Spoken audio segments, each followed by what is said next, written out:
अस्सलाम वालेकुम and welcome to जाही गोट फार्म। आज का वीडियो एक स्पेशल वीडियो है जो मेरा चैनल का जो थीम है उससे हट के, जैसा आप सब लोगों को मालूम है कि मैं मेरे वीडियोस में ज़्यादा करके इन्फॉर्मेशन और मेरा जो भी गोट फार्मिंग में एक्सपीरियंस है वो शेयर करता हूँ। तो आज का वीडियो थोड़ा वो स्ट्रीम को हट के है, क्योंकि पिछले दिनों जो भी हो रहा है गोट फार्मिंग में, तो उसके ऊपर मैंने सोचा कि मेरा भी एक फ़र्ज़ बनता है कि इसके ऊपर मैं थोड़ा डिस्कशन करूं। क्योंकि पिछले दिनों से क्या हो रहा है, इसमें बहुत सारे एलिगेशन लग रहे हैं, बहुत सारे स्कीम आ रही है, तरह तरह की स्कीमें भी आ रही है गोट फार्मिंग में पलाई के रिलेटेड, और बहुत सारे एलिगेशन भी हो रहे हैं लोगों के ऊपर। तो उसके ऊपर मैं मेरा डिस्कशन करने की कोशिश करूंगा कि ये एक्चुअली क्या हो रहा है, ठीक है, और इसके रीज़न क्या है और इसका हल क्या है, इसको अपन क्या कर सकते हैं ये चीज़ों के लिए। तो वीडियो को एंड तक देखिए, वीडियो थोड़ा लंबा होने वाला है, ठीक है, तो इसको एंड तक देखिए और चैनल को ज़रूर सब्सक्राइब करिए, ठीक है। तो वीडियो स्टार्ट करते हैं अपन कि पिछले दिनों आप सब लोगों को मालूम है कि क्या क्या हो रहा है गोट फार्मिंग में, और इसमें बहुत सारे एलिगेशन, बहुत सारे स्कीम्स आ रही है। तो ये चीज़ को अपने को समझना पड़ेगा कि ये क्यों हो रहा है, इसके रीज़न्स क्या है। तो सबको आपको पहला तो मालूम है कि गए साल कोविड के वजह से ये फील्ड में बहुत कुछ प्रॉब्लम आ गए थे, गोट फार्मिंग में बहुत सारे प्रॉब्लम आ गए थे। जैसा कुर्बानी का बकरा सेल करने के लिए बहुत सारे प्रॉब्लम आ रहे थे, रेट का मसला था, और बाद में रेट का होने के बाद बकरा अल्लाह की करम से बिक भी गए, तो फिर ट्रांसपोर्टेशन का मसला बहुत आ रहा था। तो ये चीज़ों से बचने के लिए, या इससे लोगों ने क्या सोचा, गोट फार्मर ने जो भी फार्मिंग कर रहे या साल भर बकरा तैयार कर रहे और बेचते, फिर तो उन्होंने सोचा कि ये हेडेक पालने के बजाय पलाई का करते। तो इसमें क्या हुआ, बहुत सारे फार्मर, गोट फार्मर पलाई में कूद गए, पलाई के फील्ड में बहुत सारे नए नए फार्मर आ गए। तो एक रोटी और इतने दुनिया भर के उसमें आने के बाद तो ये चीज़ें होने ही वाली है, ये एलिगेशन और ये जो स्कीमें आ रही है होने ही वाला है। तो ये करने के बजाय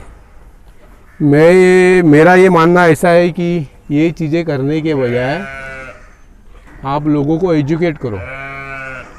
ये फील्ड में लोगों को एजुकेट करने की बहुत ही ज़रूरत है, क्योंकि ये हंसी मजाक और एंटरटेनमेंट की फील्ड नहीं है, ये बहुत ही सीरियस बिज़नेस है, ये लाइफ स्टॉक का बिज़नेस है, ये बहुत ही सीरियस बिज़नेस है। तो इसमें एक ही बात, जैसा मैंने थंबनेल में बोला है, डाला है टाइटल में, कि नज़र हटी तो दुर्घटना घटी, ठीक है। तो ये फील्ड ऐसी है कि इसमें आपको बहुत कुछ बेयर करना पड़ेगा और बहुत कुछ आपको जवाब भी देने पड़ेंगे। तो इसके लिए ये चीज़ों से बचने के लिए, या इसको अवॉइड करने के लिए, बचने के बजाय इसको अवॉइड करने के लिए आप फार्म वालों को और यूट्यूबर लोग को क्या करना चाहिए कि लोगों को एजुकेट करना पड़ेगा अपने को, तभी ये चीज़ें का मसला, ये सॉल्यूशन इसका निकल आएगा, और ये जो एलिगेशन और ये जो स्कीमें आ रही है इसकी गरज नहीं पड़ेंगी। तो मेरा मतलब ये है कि एक्चुअली बकरे का नॉलेज आपको शेयर करना पड़ेगा कि पलाई के लिए कौन सा बकरा लेना चाहिए, क्या कैलिबर का बकरा आप ले सकते हो जो आपको रिज़ल्ट देवे। ऐसा नहीं है कि कोई भी बकरा आप उठा के लाओ और पलाई पे दो, तो ये प्रॉब्लम आने ही वाला है। ये जो वेट गेन का जो चक्कर चल रहा है, सारी फसाद की जड़ तो वेट गेन है, कि ये हर बकरा तो वेट गेन नहीं देने वाला, ये तो हकीकत है, ये बहुत बड़ी सच्चाई है कि हर बकरा आपको वेट गेन नहीं देगा, ठीक है। इसमें कुछ बकरे बनते, कुछ नहीं बनते, उसके कई सारे रीज़न्स रहते, बकरा नए बनने के कई सारे रीज़न्स रहते। जैसा अभी ये साल सब लोगों को मालूम है कि सितंबर अक्टूबर में क्या प्रॉब्लम हो रहा था, जैसे मेरे भी फार्म पे हो गया था। ये बार पीपीआर बहुत सीवियर कंडीशन में आया था, यानी हमने भी पहला पीपीआर को फेस किया है, पर अब की बार जो पीपीआर आया था ये बहुत सीवियर था। तो इसको कंट्रोल करते करते बहुत परेशानी हो गई थी, और बहुत सारा पैसा भी इसमें गया, और मोर्टेलिटी भी बहुत हो गई। बकरा को संभालते संभालते बहुत प्रॉब्लम हो गया। और इससे क्या हुआ, फार्म पे जो दूसरे अच्छे बकरे थे वो भी स्ट्रेस में आ गए थे। अभी आपको यकीन नहीं आएगा, मेरे वैक्सीनेटेड बकरे, पीपीआर के वैक्सीनेटेड बकरे भी इसके स्ट्रेस में आ गए थे। उनको हुआ नहीं पर उनको स्ट्रेस में आ गई, तो उन्होंने भी खाना पीना कम किया था। जैसा मेरा फुल कैपेसिटी पे मैं जो खाना डालता था उसका आप यकीन नहीं मानोगे 25% ही खाना खा रहे थे बकरे। तो इससे ये हुआ कि बकरों ने वज़न तोड़ दिया, वेट गेन स्टॉप हो गया था। तो ये सब रीज़न रहते हैं। और उसमें दूसरा भी एक रहता है, जब भी बकरा आता है, नया आता है, तो उसको क्लाइमेट सेट होने में, उसको फार्म का माहौल सेट होने में कुछ वक्त लगता है। उसमें कोई बकरा बहुत जल्दी एडेप्ट भी कर लेता है और किसी किसी बकरे को बहुत टाइम भी लग जाता है।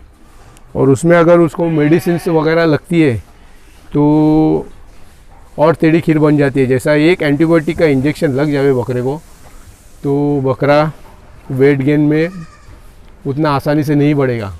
ये तो हर एक फार्म वालों को मालूम है और ये सच्चाई है कि बकरा बीमार होएगा तो वेट गेन नहीं करेगा। ठीक है, अभी ये वेट गेन का चक्कर तो बहुत बड़ा मसला है, इसमें ही सारी फसाद की जड़ है। अभी लोग यही बात तो समझ नहीं रहे कि बकरे का वेट गेन के बजाय आप इस चीज़ पे फोकस करो कि आपका बकरा हेल्दी, फिट और तंदुरुस्त रहे। ठीक है, वेट गेन तो इंशाल्लाह हो ही जाएगा। जितना बकरे में कैपेसिटी रहती है उतना तो वेट गेन करने वाला है। ठीक है, अभी ये पाँचों उंगली तो सरी की नहीं है, ये भी समझना चाहिए कि 5 उंगली जो है अपनी ये सरी की नहीं है। ठीक है, इसमें ऊपर नीचे होता ही रहेगा। कि ये बकरे में भी ऐसा ही है, बकरे में भी ऐसा ही है कि हर बकरा नहीं बनने वाला है। ठीक है, क्योंकि आप राजपाल यादव को तो खली नहीं बना सकते हो, और राजपाल यादव ही रहेगा। और ग्रेट खली है, उसको वेट गेन करने में कोई मसला नहीं आएगा। तो ये चीज़ अपने को, ये खास करके मैं यूट्यूबर और फार्म वालों को रिक्वेस्ट करूँगा कि आप लोगों को एजुकेट करो, बकरे के मामले में एजुकेट करो।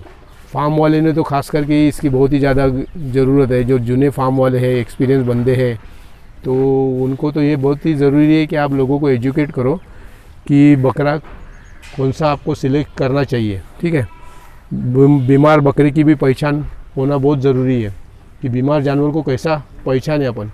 इसके ऊपर भी इंशाल्लाह मैं एक आगे वीडियो बनाऊंगा कि बीमार बकरों की पहचान आप कैसे कर सकते हो। ठीक है, तो वेट गेन के चक्कर में ना फंस के आप अच्छा जानवर चूज़ करने की कोशिश करो और फार्मर से या गोट फार्म से आप डेली अपडेट उससे मांगते रहो। जैसा वीक में उसकी रिपोर्ट, आप बाकायदा रिपोर्ट मांगो उससे, क्या मेडिसिन लग रहा है, क्या नहीं लग रहा है, कि बकरा खा रहा है क्या नहीं खा रहा है, इसको क्या करना चाहिए, कंटिन्यू करना चाहिए कि नहीं करना चाहिए। ये कस्टमर ने भी फार्म वाले को पूछना चाहिए। और गोट फार्मर का तो ये हक ही है क्या, उन्होंने ये बताना चाहिए कि बकरा बनेगा कि नहीं बनेगा, ये कहाँ तक जाके रुक सकता है बकरा ये। ठीक है, इतना तो जो पलाई कर रहा है इनको तो नॉलेज आ ही जाता है, थोड़ा बहुत तो नॉलेज आ ही जाता है कि ये बकरा कहाँ जाकर रुकेगा। केज वाले बकरे के भी अलग मसले रहते हैं। जैसा केज में बकरा रखेंगे तो उसके भी अलग मसले रहते हैं, क्योंकि अंडुल तो गर्म ही रहता है ज़्यादा करके, फिर उसका सींग घसना ये वो तो चालू ही रहता है। तो उसका भी थोड़ा मसले आते हैं वेट गेन में भी, केज वालों बकरे का भी। कोई बकरा अच्छा वेट गेन ले लेता है, कोई नहीं करता है। तो इसमें थोड़ा केज में ऑब्जर्वेशन में भी थोड़ी तकलीफ होती है कभी कभी बकरे की। तो उसको तो खाली फीड के ऊपर से ही ध्यान रख सकते हैं कि बकरा फीड उठा रहा है कि नहीं उठा रहा है। ठीक है, तो ये केज वाले बकरे के अलग एक मसले रहते हैं। केज में बकरा ठीक है, आप जितना चाहे मर्जी बड़ा केज बनाओ। अभी मेरा केज तो माशाल्लाह बड़ा ही है। आप देख सकते हो कि काफ़ी बड़े बड़े केज मैंने बनाए थे बकरों के लिए, ताकि बकरा आराम से इसमें घूमे फिरे।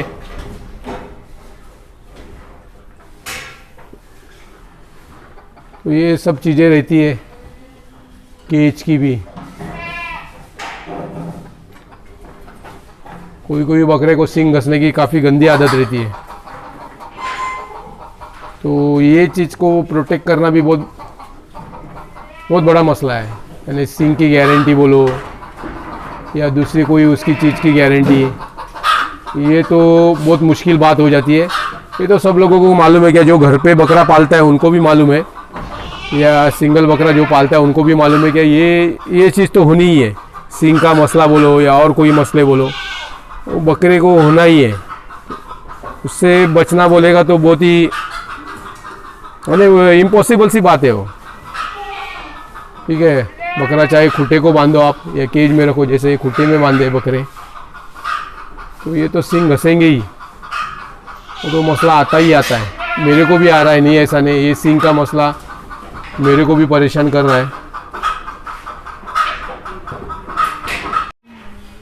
और एक बात मैं यूट्यूबर को खास करके जो बड़े बड़े चैनल है उनको रिक्वेस्ट करूँगा कि आप भी थोड़ा इसमें अपना पार्ट समझिए। यूट्यूबर लोग का भी बहुत बड़ा रोल है ये चीज़ों में, तो उन्होंने भी अपना एक रोल समझना चाहिए कि हम ये कम्युनिटी को सुधारने के लिए हम क्या कर सकते हैं, हमारी तरफ से हम क्या कर सकते हैं। जैसे यूट्यूबर को तो फार्म की बहुत सारी सच्चाई मालूम रहती है, जो भी फार्म विज़िट करता है यूट्यूबर उनको वहाँ की हकीकत मालूम रहती है। तो थोड़ा आप क्रॉस क्वेश्चन करने की कोशिश करो, क्रॉस क्वेश्चन पूछो फार्मर को और उसको अपने चैनल पे डालो। इससे कोई मसला नहीं आने वाला है, चैनल तो चलना ही है। तो जो भी अच्छा ही खाली रोज़ी रोज़ी मत बताओ फार्म की, उसके पीछे जो चल रहा है, फार्म के पीछे जो चल रहा है वो भी थोड़ी हकीकत पूरी तो फार्मर तो नहीं बताएगा, ये मेरे को भी मालूम है, पूरी फार्मर भी नहीं बताएगा, पर कुछ परसेंट उसमें से आप उसका जो नेगेटिव पॉइंट है या जो बकरे बन रहे क्यों नहीं बन रहे, उसके रीजंस क्या है, और वो बकरा भी आप शो करने की कोशिश करो चैनल पे कि ये बकरा नहीं बन रहा है, ये फार्म पे ये फलाना बकरा ये नहीं बन रहा है, तो ये क्यों नहीं बन रहा है, तो ये भी बताओ आप। ठीक है, तो इससे बहुत अच्छा लोगों में एक क्या उसको बोलेंगे, वो बहुत अच्छा एक मैसेज जाएगा कि गोट फार्मिंग में एक्चुअली है क्या और क्या सच्चाई है इसकी, क्या हकीकत है। क्योंकि ये गोट फार्म की दूसरी साइड बहुत डार्क है और वो कोई बताता नहीं है, ना फार्मर बताता है ना यूट्यूबर बताता है। तो इसके लिए ये सब प्रॉब्लम हो रहे। ठीक है, जिस दिन से ये सब ओपन हो जाएगा कि इसमें क्या हो रहा है, तो ये एलिगेशन और ये जो स्कीमें आ रही है कुछ नहीं आएंगी। ठीक है, पलाई को भी अभी ये अलग अलग तरह की स्कीम देके वो भी मेरे समझ के बाहर है स्कीम देनी, क्योंकि इतनी तो इनकम इसमें है नहीं पलाई में, क्योंकि बहुत सारा इसमें भी एफर्ट लगता है, पैसा लगता है, मेहनत लगती है और रिटर्न में कोई आता नहीं है, इतना पैसा नहीं आता है। क्योंकि कितना भी कैलकुलेशन करे, अभी कोई फीड वाले भी गलत प्रमोशन कर रहे क्या इतना वेट गेन मिलेगा और ये मिलेगा, ऐसा कुछ नहीं है। ठीक है, तो इसमें भी खर्चा होता है गोट फार्मर को, इतनी इसमें सेविंग नहीं है। जैसा आप एक बकरे में पूरा साल अगर आप पलाई कर रहे हो तो उसमें आपको कितना पैसा मिलने वाला है, फार्म वाले को भी बेहतर मालूम है कि कितना इसमें रिटर्न आपको मिलेगा।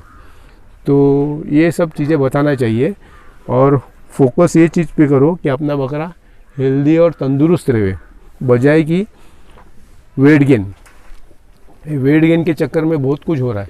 ठीक है, अपनी हदीस भी यही कहती है, अल्लाह ने जब अपने पैगंबर से कहा था कुर्बानी का, तो उन्होंने यही चीज़ कहा थी कि मेरे राह में खूबसूरत और प्यारी चीज़ कुर्बान करो। ये नहीं बोला था कि गोश्त का लोथड़ा मेरे हक में कुर्बान करो। तो ये चीज़ भी आप समझो, तो कोशिश करो कि खूबसूरत, तंदुरुस्त और अपना जानवर हेल्दी रहे, और फार्म से हर हफ्ते अपनी अपडेट लेते रहो। ठीक है, तो ये प्रॉब्लम नहीं आएंगे और ये जो भी एलिगेशंस या जो भी हो रहा है ये नहीं होगा, इससे कुछ नहीं होने वाला है। और एक चीज़ ध्यान में रखो, ये सब एक ही नाव में सवार है, गोट फार्मर जो है सब एक ही नाव में सवार है, ये भी चीज़ समझनी पड़ेगी। नाव में छेद करेंगे तो नहीं चलेगा, सब डूब जाएंगे। तो ये एक मेरी तरफ से मैं कोशिश कर रहा था कि मैं इसमें क्या बात कर सकता हूँ। ठीक है, तो ये वीडियो मैं यहीं ख़त्म करता हूँ। अस्सलाम वालेकुम, दुआ में याद रखना और अपने माँ बाप की, ख़ास करके अपने माँ बाप की खिदमत ज़रूर करना। ठीक है।